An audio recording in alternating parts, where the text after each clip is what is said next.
Fala, meu lindo! Minha linda!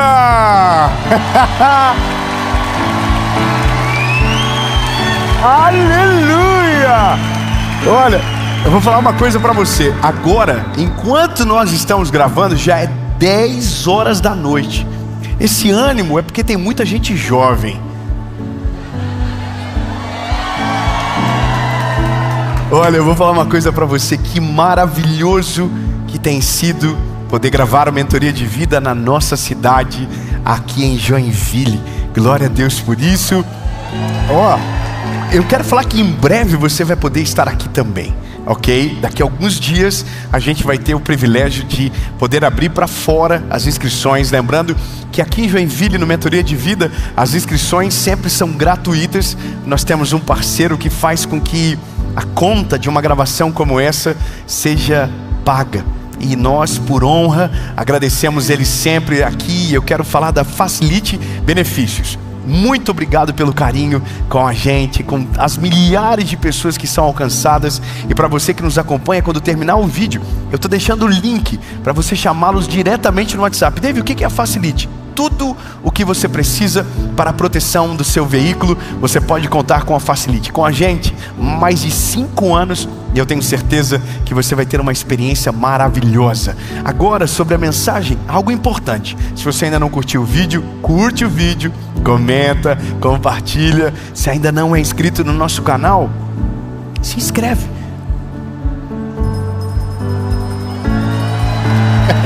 Ative o sininho e com toda certeza sempre terá uma palavra de Jesus para o seu coração aqui no nosso canal. Toda segunda às 7 horas da manhã e toda quinta também às 7 horas da manhã. E agora vamos para a mensagem.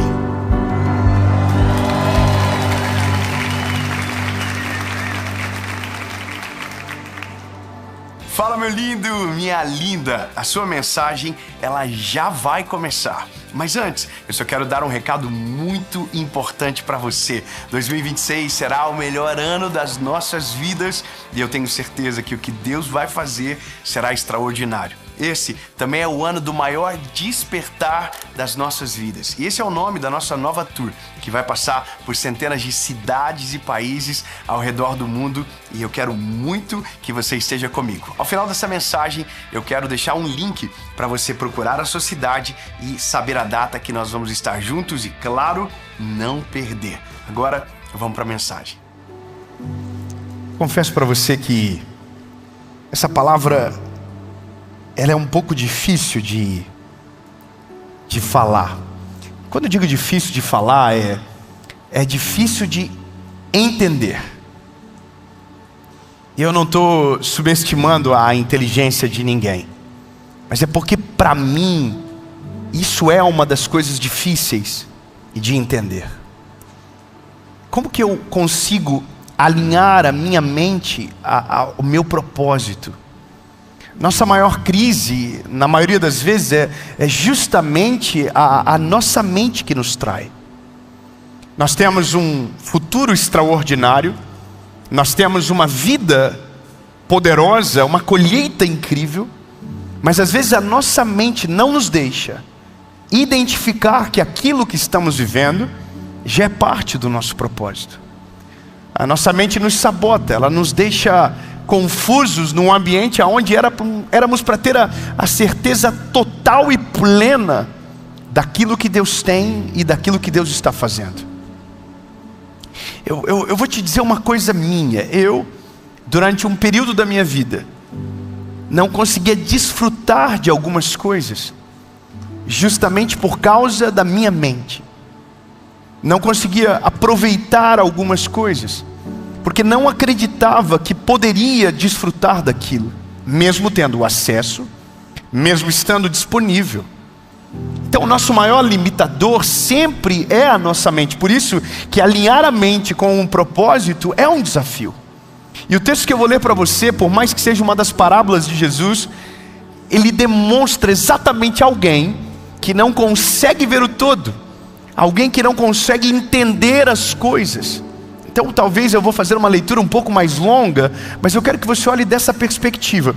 Alguém que consegue perder tudo sem motivos. Eu vou ler para você. Evangelho de Jesus, conforme escreveu Lucas capítulo 11. É a parábola do filho pródigo. Escute comigo. E ele disse: certo homem tinha 2 filhos. O mais jovem deles disse ao seu pai: me dá parte dos bens que tenho direito. E ele dividiu-lhe os seus haveres. E poucos dias depois, o filho mais jovem, ajuntando tudo, partiu para uma terra distante, e ali desperdiçou os seus bens, com uma vida desordeira. E havendo ele gastado tudo, houve naquela terra uma grande fome, e ele começou a passar necessidade.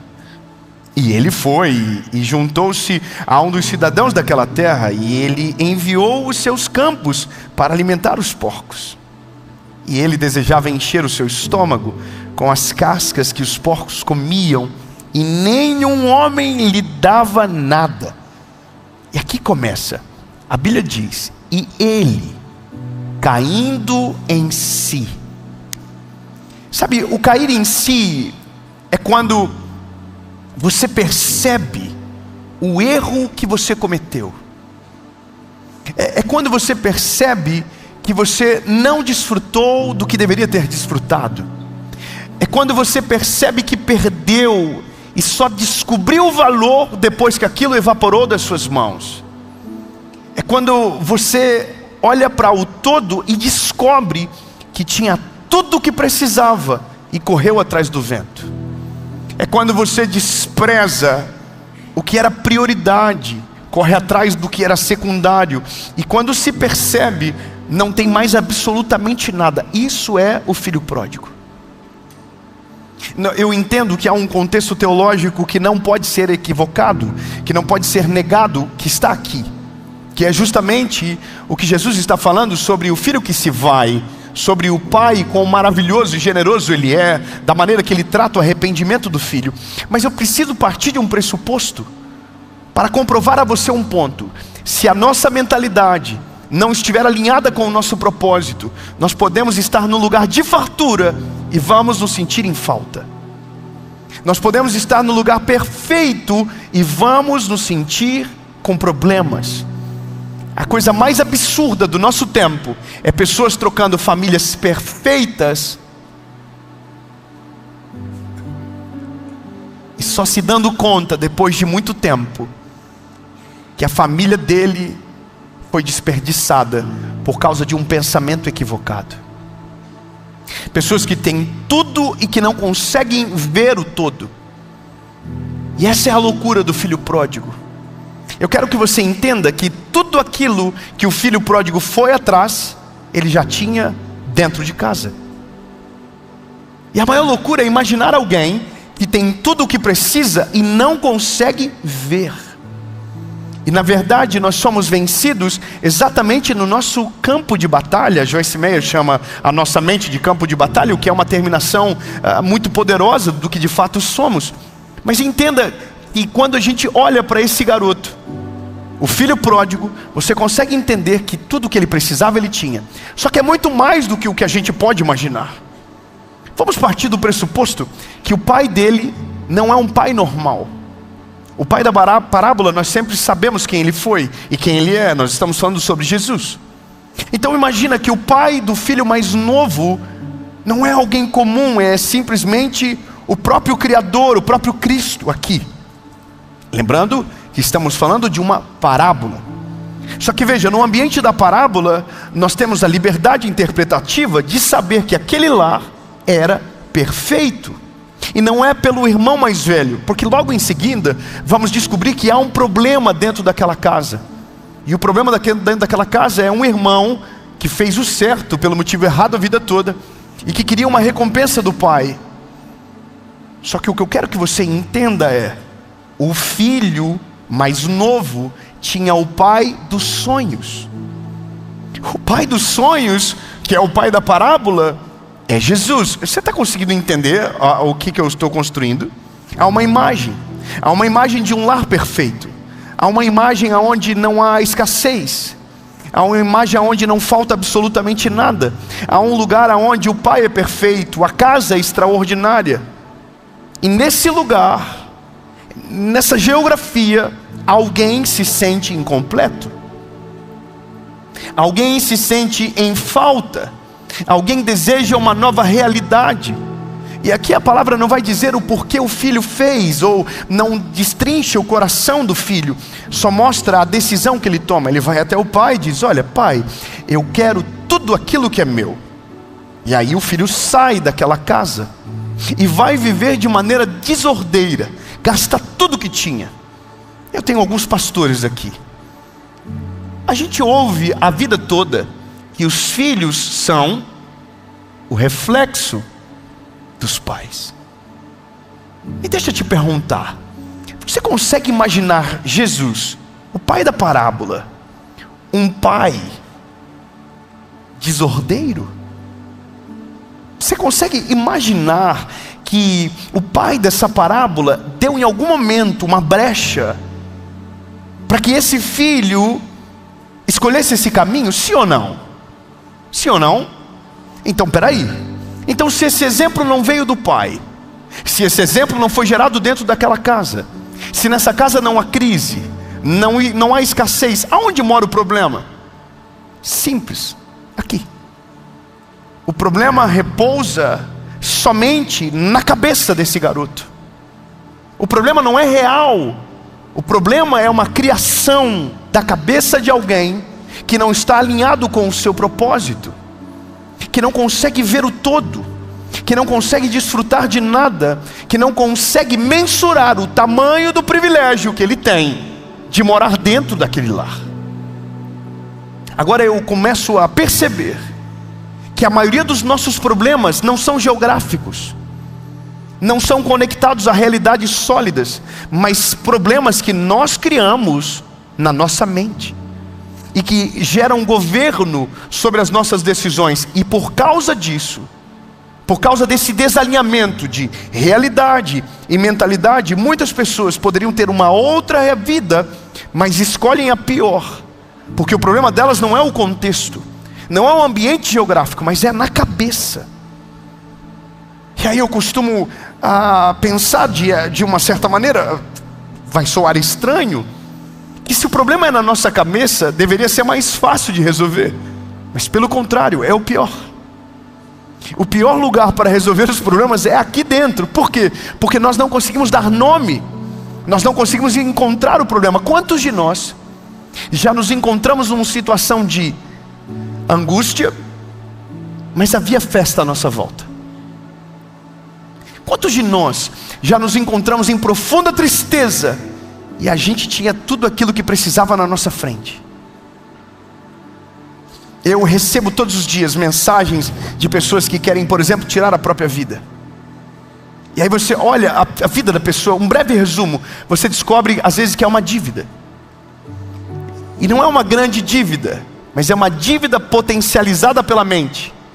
Então a pessoa começa a criar discursos: não, eu não consigo, não tem como, eu vou morrer, eu vou perder tudo, meu marido vai fazer isso, minha mulher quando descobrir, e aí a dívida ela vai potencializando. E eu vou falar números, 10 mil vira 10 milhões na cabeça. E aí você cria cenário, você cria a derrota, você cria tudo, até o momento que tudo aquilo que você estava vivendo, que era tangível, real, é desconstruído pela sua própria mente. E é onde o desalinhamento de propósito e mentalidade acontece. Esse garoto tinha tudo o que precisava, tudo: o pai, a casa, o alimento, a provisão, tudo. Talvez o único problema que ele tinha era o irmão. Só que o irmão só se torna problema quando ele volta, não quando ele estava na casa. E esse é o nosso ponto de inflexão, quando o nosso problema não é real e a gente não sabe que não é real. Eu poderia dizer para vocês algo que eu vivi essa semana. Recebi uma foto de uma arma, de alguém desejando tirar a própria vida. E aí você ouve o problema, e aí você olha que aquele problema é nada, é desse tamanho. Eu consigo pensar rapidamente e dizer vários problemas maiores que lidei na mesma semana, histórias piores. E aquela pessoa está num estágio de desespero, num absurdo de abandono, que na cabeça dela ninguém vive mais problema, que todos os problemas do mundo recaíram sobre ela, mas é só um pequeno problema. A loucura de tudo é porque às vezes o cair em si demora muito. O cair em si, para alguns parece que demora uma eternidade. Você precisa ser moído, passar necessidades, passar dores mais profundas, para lembrar do que aquilo que para você era uma grande dor, e ver que na verdade era absolutamente nada. E essa para mim é uma das coisas interessantes da nossa vida. As imagens que nós criamos na nossa mente são nossos maiores inimigos. A gente cria as projeções dramáticas, a gente cria o final das coisas e a gente acredita nelas. Eu vi uma coisa engraçada alguns dias atrás, inclusive gravei em uma das mensagens da nova série. Eu estava vendo um vídeo e esse era um senhor de idade dando uma entrevista para o Jô Soares há muitos anos atrás. Nessa entrevista ele fala que ele comprou uma garrafa térmica e a garrafa térmica não esquentava água, não mantinha água quente. E ele deixou aquela garrafa térmica lá, sabe, ficou passando e ele não resolveu o problema. Mas chegou um dia que ele olhou para aquela garrafa térmica e falou assim: hoje eu vou resolver o problema. E ele começou a pensar: mas o pessoal não vai devolver o meu dinheiro, não vão trocar essa garrafa, eu não vou conseguir, eu vou chegar lá, o gerente vai brigar comigo. E aí ele começou a falar: não, mas eu entendo de lei. Ele começou a brigar na cabeça dele: não, eu vou fazer isso, eu vou falar aquilo, eu vou falar aquilo outro. E aí se ele falar isso, eu tenho o código do consumidor, vou mostrar para ele. Aí chegou para a mulher e falou: mulher, aonde tu comprou essa garrafa? Ela falou: lógico, então eu vou lá trocar. Irmão, ele falou que ele não dormiu a noite toda, ficou brigando na mente dele: não, vou chegar lá, isso vai acontecer, ele vai brigar comigo, vai falar isso e tal. Nós vamos criando imagens na nossa mente. E ele chegou chegou na loja. E aí, bom, eu posso estar errando o nome da loja, na Pernambucanas. E ele chegou na loja e falou: gerente, olha, eu tive um problema com a minha garrafa, a garrafa não esquentava. E aí, antes de ele falar qualquer coisa, o gerente falou: pois então, deixa lá e pegue uma nova.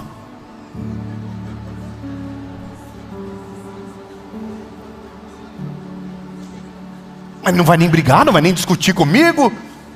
Tinha um texto preparado. Ele falou: não, tudo bem, acontece, deixa essa garrafa aqui e pegue a nova e vai embora, tá tudo certo, não precisa. E o recibo? Não precisa de recibo, tá tudo bem. Irmão, são coisas que criam na nossa cabeça. E ele chegou em casa e disse: mulher do céu, você acredita que eu cheguei na loja e eles trocaram a garrafa? E a mulher falou para ele: você acredita que não foi nem nessa loja que eu comprei a garrafa?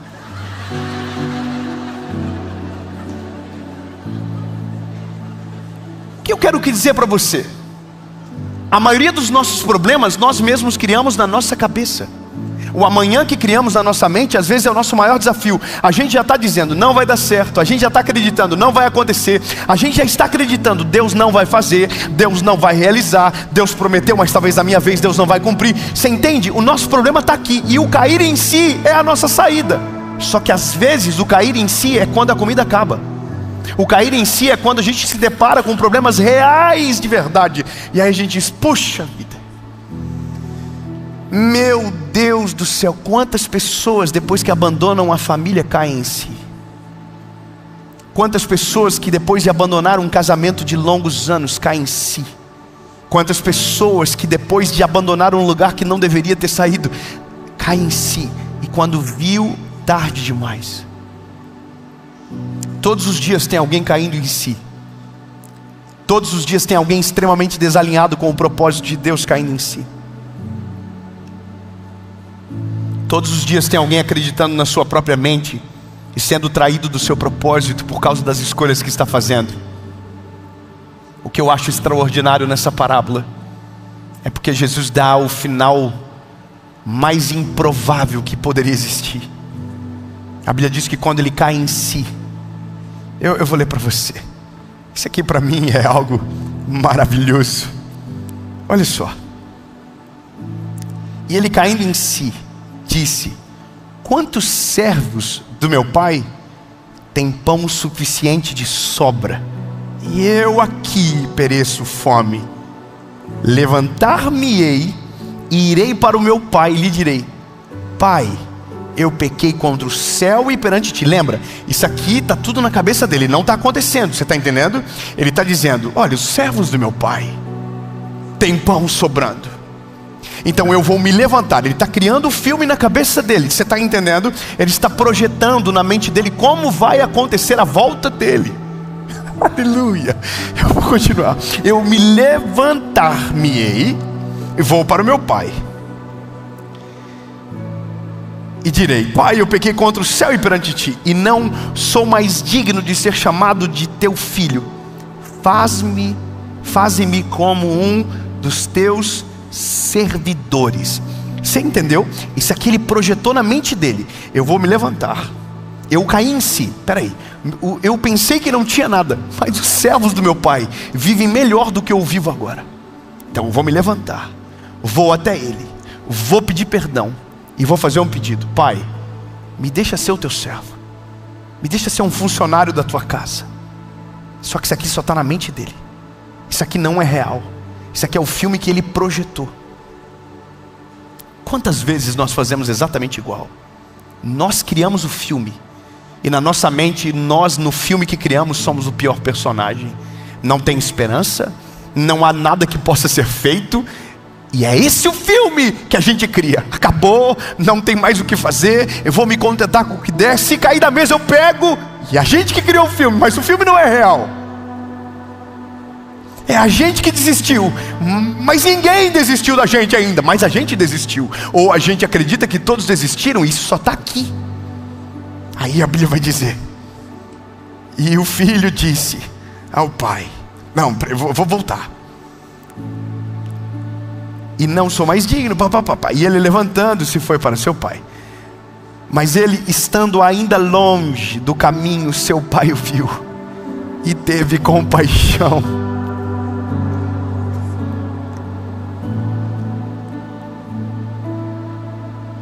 E correndo, lançou-se-lhe ao pescoço e o beijou.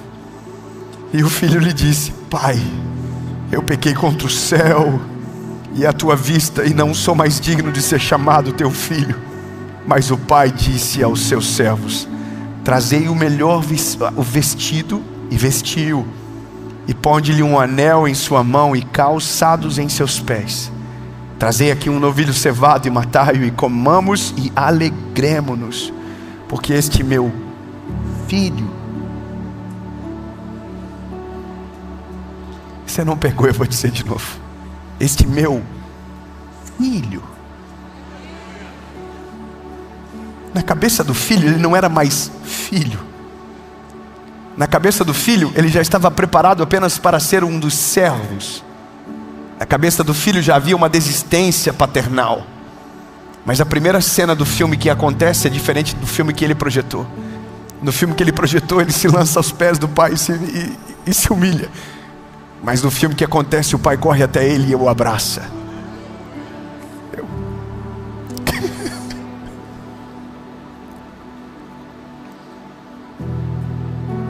No dia que eu voltei para Jesus, eu só tinha uma coisa na minha cabeça. E tudo aquilo que Deus tinha era muito maior do que eu havia projetado no filme que eu havia criado para a minha vida.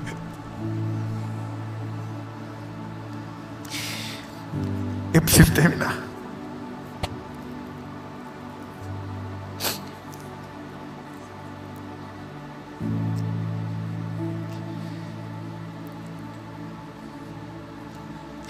Jesus, ele quebra a nossa expectativa com relação às coisas. Ele destrói as nossas expectativas. Ele nos constrange com a sua graça de uma maneira absurda. Ele, de fato, é diferente de tudo. Então, quando Deus falou comigo sobre esta palavra, sobre alinhar o pensamento com o propósito, na verdade a palavra propósito é só um gancho de atenção. Porque não é sobre alinhar a mente com o propósito. É sobre alinhar a nossa mente com aquilo que Deus é. É aprender a olhar da perspectiva que Ele olha. É buscar a perspectiva que Ele tem sobre coisas que nós já desistimos. A minha esposa, sem saber, ela falou algo para mim essa semana. Ela falou assim: amor, você é muito bonzinho. A maneira que você vê as coisas é diferente. Mas sabe, amor, eu vejo igual todo mundo vê. Mas o meu esforço é tentar enxergar da maneira que Jesus enxerga. Porque senão eu desisto da mesma maneira que todo mundo desiste. Eu desacredito da maneira que todo mundo desacredita. Minhas perspectivas são as piores às vezes também.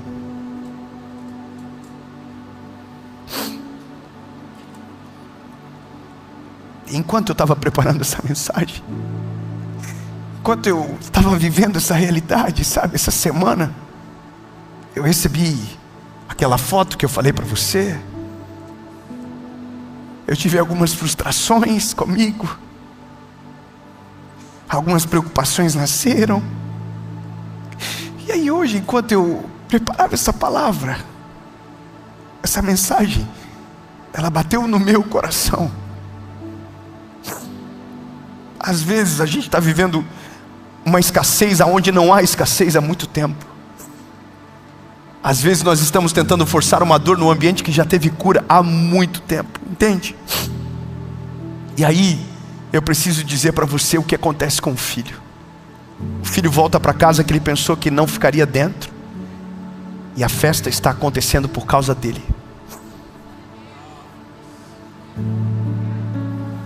O filho volta para casa para ser humilhado e se humilhar, e quem se humilhou foi o pai dele. Quando o pai dele corre na direção dele, é o pai que está se humilhando, não é mais o filho. Sabe o que o pai estava fazendo? Chamando toda a atenção para ele. Não é mesmo? Quando ele levanta o vestido e corre, ninguém olha mais para o filho. Ninguém olha mais para a vergonha do filho, mas para a vergonha do pai. Sabe, às vezes a gente criou tudo na nossa cabeça, e Deus já fez tanto por nós, Deus já fez tantos milagres, que não teria porquê a gente ficar sofrendo de maneira desnecessária. Termino dizendo para você, quando Jesus levantou o vestido, e ele é o pai da parábola, para correr em direção ao filho, ninguém mais viu o filho. Todo mundo viu o pai. Ele virou o diretor do filme novamente. E se for para alguém passar vergonha, que passe eu. Se for para alguém pagar o preço, que pague eu o preço. Tão lindo. Não é sobre alinhar a sua cabeça com o propósito, mas é sobre alinhar a sua mente com aquilo que Deus é. E Deus é maravilhoso e Ele tem misericórdia. Deus é poderoso e Ele ouve a sua oração. E no nome de Jesus, toda tempestade que possa estar acontecendo na sua mente, acaba hoje. Porque o filme que Ele escreveu é diferente do filme que você está tentando viver. Eu vou falar de novo. O filme que Ele escreveu é diferente do filme que você está tentando viver. O filme que Ele escreveu é diferente do filme que você acredita sobre a sua vida. A história que Ele tem para você é diferente da história que te contaram ou que você acredita sobre você. E eu vou dizer, eu vou dar um spoiler. É melhor, é mais extraordinário e tem milagre como ingrediente principal. Em nome de Jesus, Pai, acalma a nossa mente agora. Dissipa as mentiras que nós criamos para nós mesmos na nossa mente, Senhor, e nos leva para esse lugar de refúgio e de descanso, aonde a realidade é diferente do que pensamos que seria. Acalma nosso coração, Jesus, e assume o controle total da nossa história. Não seremos escravos dos nossos olhos, nem de nossas percepções equivocadas, mas a partir de hoje, estamos caindo em si. E caindo em si, lembramos que na tua casa nunca faltou nada, na tua presença nunca faltou nada, que o Senhor sempre foi um Deus presente e fiel. Em nome de Jesus, amém e amém. Ai, Jesus.